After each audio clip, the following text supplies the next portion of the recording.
কমলিনীর অপারেশনের পরে ডক্টরের মুখে কমলিনীর অবস্থার কথা শুনে কান্নায় ভেঙে পড়লো সবাই। হ্যাঁ বন্ধুরা, এমনটাই দেখা যাবে। তাই সম্পূর্ণ জানতে ভিডিওটিতে লাইক দেওয়া, চ্যানেলটি সাবস্ক্রাইব করে দেখতে থাকুন।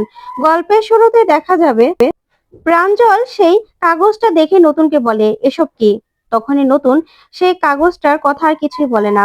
তারপর কমলিনীর বাবা বলে, কি রে, কি এটা, কি এটার মধ্যে কি ছিল? কিন্তু প্রাঞ্জল কাউকে কিছু বলে না। তখনই নতুনের হাতে কাগজটা দিয়েই ওইদিকে মিঠিলকে রিসিপ্টটা দিয়ে দেয় আর বলে, যাও তাড়াতাড়ি বুড়িমাকে ভর্তি করিয়ে নাও, ঠিক আছে? তারপরে না হয় সবটা জানা যাবে। তখন তো সবাই মিলে প্রাঞ্জলকে সবটা জিজ্ঞাসা করে। তখন প্রাঞ্জল বলে, এই নিয়ে না হয় পরে কথা বলা যাবে। তারপরে দেখা যাবে মিঠিল কমলিনীকে এডমিশন করিয়ে নেয় হসপিটালে। তখনই সেই রিসেপশনের মহিলা বলে, হ্যাঁ হ্যাঁ, আপনাদের রোগী ভর্তি হয়ে যাবে, চিন্তা করবেন না, আজকে টেস্ট করবে, কালকে অপারেশন। তখনই দেখা যাবে মিঠিল আসে। তারপরে কমলিনী বলে, আচ্ছা কি হলো রে মিঠিল মা? ওইদিকে এতক্ষণ এত কিছু হলো, হঠাৎ করে সব চুপচাপ হয়ে গেল। তখন পার্বতী বলে, কমলিনী দি, তোমাকে আমি বললাম না, তোমার নতুন দানা সবকিছু পারে, সবাইকে ঠিক ইমপ্রেস করে নিয়েছে।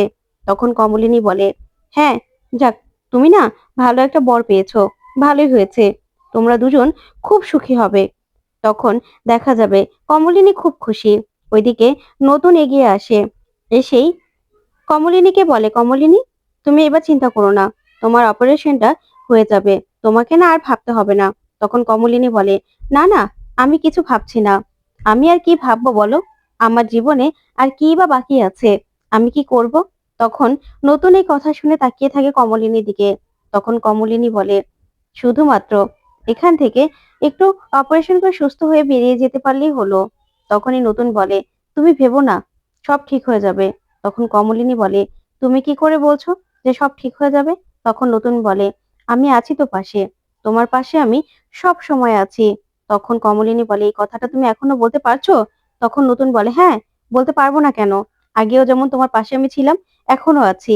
তারপর দেখা যাবে কমলিনীর বাবা প্রাঞ্জলকে বলে, হ্যাঁ রে ছোট, এমন কি হলো যে তুই একদম চুপ হয়ে গেলি? বল না কি ছিল? তখন প্রাঞ্জল বলে, এই নিয়ে না হয় পরে কথা বলা যাবে। তখন প্রসূন বলে, আচ্ছা কাকুমণি, কি এমন দেখালো যে তুমি দেখে একদম চুপ করে গেলে? ওইদিকে মিঠিল বলে, আমাকে মনে হয় নতুন কাকু এটাই দেখাতে চেয়েছিল, আপনি না হয় আমাকে বলুন দাদু। তখন প্রাঞ্জল বলে, না বললাম তো, এটা নিয়ে পরে কথা হবে, এখন বুড়ি মায়ের অপারেশন করা হোক। তারপরে দেখা যাবে নার্স এসে কমলিনীকে ভিতরে নিয়ে যায়। তারপরে দেখা যাবে কমলিনীর অপারেশন করা হচ্ছে। ওইদিকে কমলিনীর অবস্থা খুবই খারাপ। তখনই ডক্টররা বলে, সব সময় ছেলে মেয়েদের খেয়াল রাখতে রাখতে নিজের খেয়াল তো রাখতেই পারেনি, অতিরিক্ত ব্লাড খরচ হচ্ছে, তাই অনেক ব্লাড দিতে হবে। আর ওনার অবস্থা তো খুবই উইক দেখছি। তখন ডক্টর বলে, হ্যাঁ, অপারেশনটা খুবই রিস্কি হয়ে যাচ্ছে। অন্যদিকে দেখা যাবে অপারেশন থিয়েটারের বাইরে সবাই দাঁড়িয়ে আছে, নতুনও খুব চিন্তা করছে।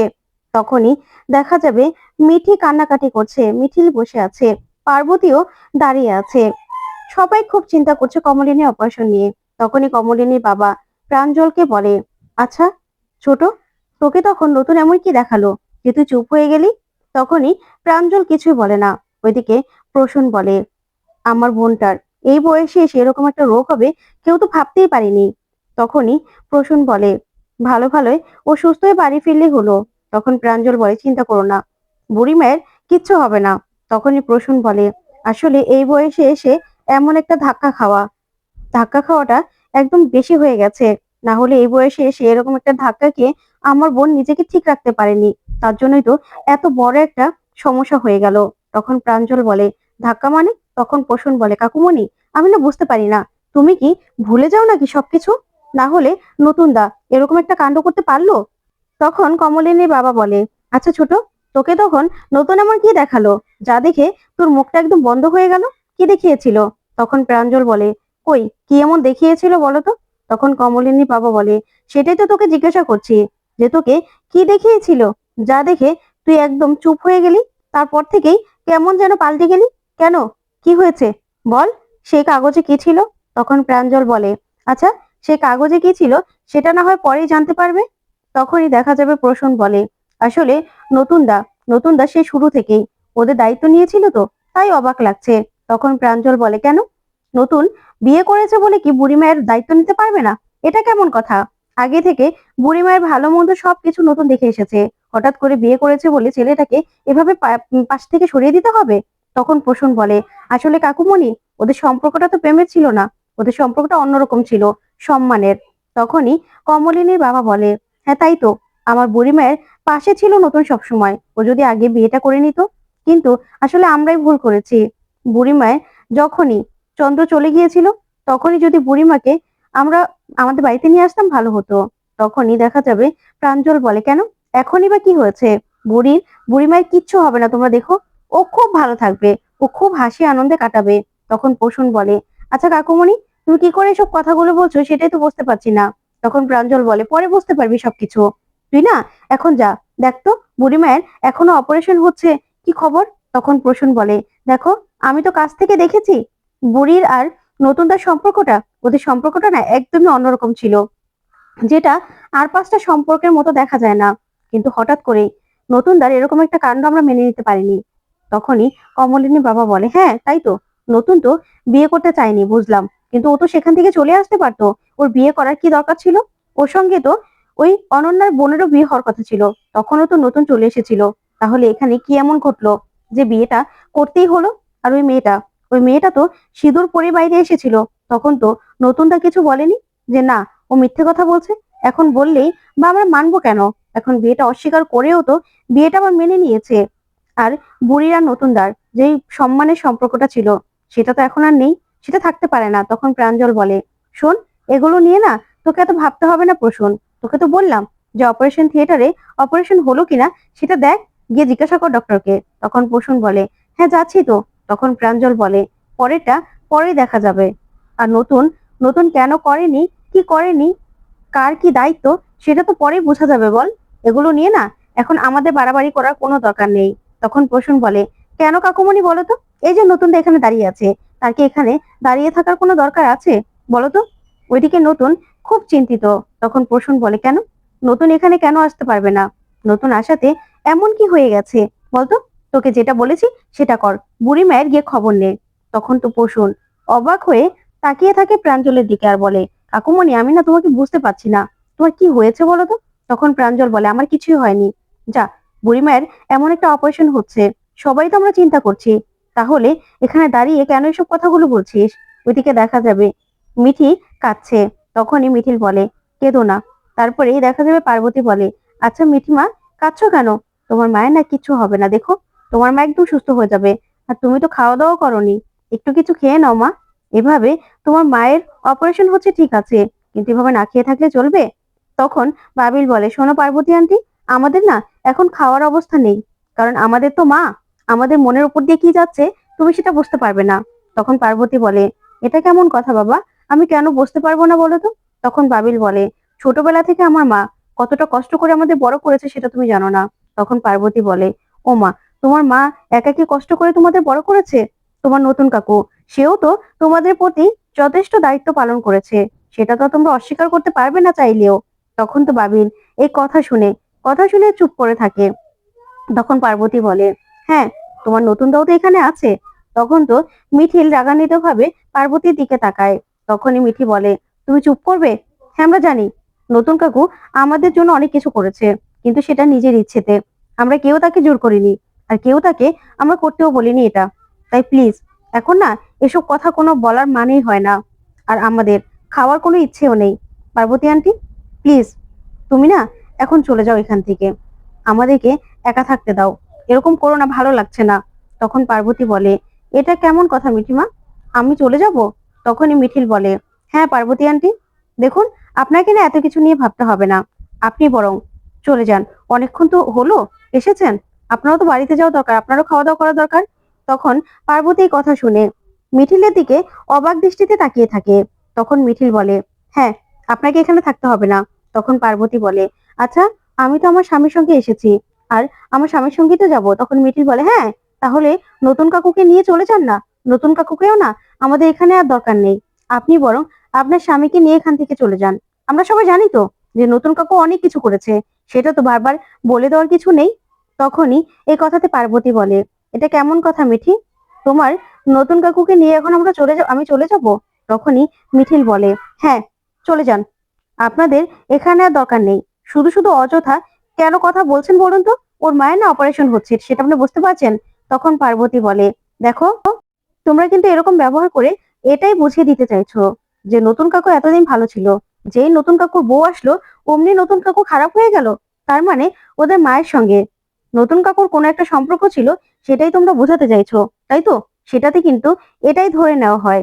আর তাছাড়া তোমাদের নতুন কাকু যখন এখানে আছে, আমি তো এখানে থাকবোই বলো, এখান থেকে তো আমি কোথাও যাব না। তখনই মিঠিল বলে, হ্যাঁ আমরা বলবো, তারপরে আপনি ধরে নেবেন? আপনার তো এতদিনে বোঝা উচিত ছিল।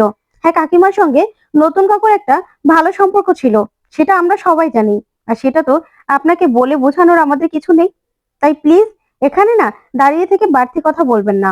এসব না ভালো লাগে না, ভালো লাগে না আমাদের এসব। আমরা এখানে সবাই চিন্তায় আছি।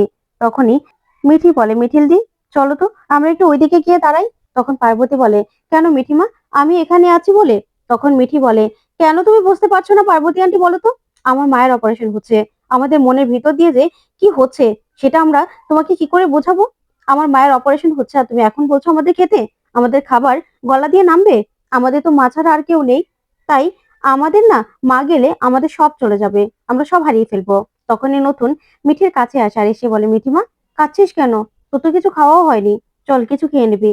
তখন মিঠি বলে, না থ্যাংক ইউ নতুন কাকু, তুমি যেতটুকু ভেবেছো আমার জন্য সেটাই অনেক। তখন নতুন বলে, মিঠিমা এই কথা কেন বলছিস? তখনই মিঠি বলে, তুমি বরং তুমি বরং পার্বতী আন্টিকে নিয়ে না এখান থেকে চলে যাও। কারণ আমাদের খাওয়ার কথা তোমাকে ভাবতে হবে না, তোমরাও তো অনেকক্ষণ কিছু খাওনি। তখন এই কথা শুনে নতুন নতুন অবাক হয়ে যায় আর মিঠির দিকে তাকিয়ে থাকে। তখন মিঠি বলে, আমার মা অসুস্থ আর আমরা এখন কোথাও যাব না, কোথাও না। তখন নতুন হাসতে থাকে মিঠির কথা শুনে। তখন বাবিল বলে, হ্যাঁ নতুন কাকু, তোমাদের না আমাদের নিয়ে ভাবতে হবে না, তুমি বরং পার্বতী আন্টিকে নিয়ে চলে যাও। কারণ পার্বতী আন্টি অনেকক্ষণ তো হলো এখানে এসেছে, তাই ওনাকে নিয়ে এখান থেকে চলে যেতে পারো। তখনই নতুন বলে, আমি তোর মায়ের অপারেশন হচ্ছে আর এখান থেকে চলে যাব? তোদের ছাড়াই কি আমি কোনোদিনও খেয়েছি বল? তখন বাবিল বলে, থাক নতুন কাকু, এসব কথা না এখন আর বলো না। এই কথাগুলো আগে বললে ভালো লাগতো, মানতাম, কিন্তু এখন আর এসব কথাগুলো মানায় না। তখন তো এই কথাগুলো শুনে নতুন খুব কষ্ট পায়। ওইদিকে পার্বতী মনে মনে হিংসায় জ্বলতে থাকে। অন্যদিকে দেখা যাবে কমলিনীর অপারেশন হচ্ছে, অবস্থা খুবই ক্রিটিক্যাল, অনেক ব্লাড যাচ্ছে। ওইদিকে দেখা যাবে অপারেশন থিয়েটারের বাইরে দাঁড়িয়ে আছে বুবলাই, খুব কষ্ট পাচ্ছে আর মনে মনে বলছে, মা তোমার অপারেশন হচ্ছে, তুমি আজকে এত বড় একটা রোগ বাঁধিয়ে নিয়েছো। আমি যে মা তোমাকে খুব ভালোবাসি, তুমি হয়তোবা সেটা জানতেও পারোনি, তুমি বুঝতেও পারোনি। আমি তোমাকে অনেক অপমান করেছি মা, তুমি আমাকে ক্ষমা করে দাও। বর্ষাও তোমাকে অনেক অপমান করেছে, অনেক কটু কথা বলেছে, কিন্তু আমি একটা কারণেই তোমাকে অপমান করতাম মা। কোনো ছেলেই তার মায়ের নামে কোনো খারাপ কথা সহ্য করতে পারে না মা। তাই আমি চেয়েছিলাম আমার মা আমার কাছে সতী থাকুক, সব সময় সব সময় ভালো থাকুক, তার জন্য রিয়েক্ট করে ফেলতাম। কিন্তু বিশ্বাস করো মা, তোমাকে আমি খুব ভালোবাসি, তোমাকে আমি অপারেশন করে সুস্থ করে বাড়ি নিয়ে যাব। হ্যাঁ তোমার হয়তোবা নিজের বাড়ি নেই, তোমার তো ওইটা নিজের বাড়ি নয়, আর এখন আছো বাপের বাড়িতে, তবে মা তোমাকে আমি কথা দিচ্ছি, তোমাকে আমি একটা নিজের বাড়ি উপহার দেব। এখন হয়তোবা তোমাকে আমি ভাড়া বাড়িতে নিয়ে যাব, তোমার হয়তোবা সেটা ভালো লাগবে না, তারপরেও তোমাকে আমি কথা দিচ্ছি মা, তোমাকে আমি একটা নিজের বাড়ি করে দেব। আমার হয়তোবা এখন সামর্থ্য নেই, কিন্তু আমার সামর্থ্য হলেই তোমাকে আমি বাড়ি করে দেবো মা। এই কথাগুলো বলেই কাঁদতে থাকে বুবলাই। ওইদিকে ডক্টর আসে, তখন বুবলাই বলে, ডক্টর আমার মায়ের ঠিক আছে তো, আমার মা ঠিক আছে তো, অপারেশন হয়ে গেছে? তখন ডক্টর বলে, স্বতন্ত্র বোস কোথায়, আমি তার সঙ্গে কথা বলবো। তারপরে দেখা যাবে বুবলাই ডক্টরকে স্বতন্ত্র কাছে নিয়ে আসে। তখনই ডক্টর বলে, স্বতন্ত্র বাবু আপনার সঙ্গে কথা আছে। তখন পার্বতী বলে ওঠে, কমলিনী দি ঠিক আছে তো? তখনই মিঠি বলে, কেন, ঠিক না থাকলে তুমি খুশি হতে, তাই না পার্বতী আন্টি? তুমি তো এটাই চাও যে আমার মায়ের কিছু হয়ে যাক। তখন পার্বতী বলে, না না, সবাইকে রেখে তোমার নতুন কাকুর সঙ্গে কথা বলতে চাইলো তো, তার জন্য বললাম, কারণ বুবলাইও তো ওখানে ছিল, বুবলাইয়ের সঙ্গে তো কিছু বললো না ডক্টর, তোমার নতুন কাকুর সঙ্গে বলতে চাইলো বলেই জিজ্ঞাসা করলাম, কমলিনী দিদি ঠিক আছে তো? তখনই সবাই মিলে ডক্টরকে জিজ্ঞাসা করে যে কি হয়েছে। তখন কমলিনীর বাবা বলে, ডক্টর আমার মেয়ে ঠিক আছে তো, বলুন না আমার মেয়ে ভালো আছে তো? তখনই বাবিল বলে, হ্যাঁ ডক্টর বলুন না আমার মা ঠিক আছে তো? তখন প্রসূন বলে, আমার বোন আমার বোন সুস্থ আছে তো, জ্ঞান ফিরেছে ডক্টর? তখন ডক্টর বলে, দেখুন অপারেশন তো সাকসেসফুল হয়েছে, কিন্তু ওনার ওনার অনেক ব্লাড লস হয়েছে, যার কারণে অনেকটা ব্লাড দিতে হয়েছে ওনাকে। তাই 24 ঘন্টা 24 ঘন্টা ওনাকে আমাদের অবজারভেশনে রাখতে হবে। 24 ঘন্টার মধ্যে যদি উনি ভালো থাকে তাহলে ঠিক আছে, না হলে আপনাদেরকে আমি বলতে বাধ্য হচ্ছি যে উনি কিন্তু এখনো এখনো অনেকটা রিস্কের মধ্যে আছেন। এখনো কিন্তু বিপদ কাটেনি। যা শুনে সবাই সবাই অবাক হয়। তখন ডক্টর বলে, হ্যাঁ, আপনারা আপনারা একটু এখানেই থাকবেন। তখন তো মিঠি কাঁদতে থাকে। মিঠি কাঁদতে থাকলে নতুন বলে, মিঠিমা, কাঁদিস না, তোর মায়ের না কিচ্ছু হবে না, তোর মা একদম সুস্থ হয়ে যাবে, আমি তোকে বলছি কান্নার কিছু হয়নি। তখন মিঠি বলে, নতুন কাকু, তুমি কি বুঝবে, উনি তো আমার মা, আমার মায়ের কিছু হয়ে গেলেই আমি মা হারা হব, আমার সব হারিয়ে যাবে, তোমার তো কিছু হবে না। তখন এই কথা শুনে নতুন মিঠির দিকে তাকিয়ে কষ্ট পায়। তো বন্ধুরা, কেমন লাগলো আজকের আপডেট কমেন্ট করে জানাতে ভুলবেন না। পরবর্তী আপডেট পেতে চ্যানেলটি সাবস্ক্রাইব করবে। ধন্যবাদ।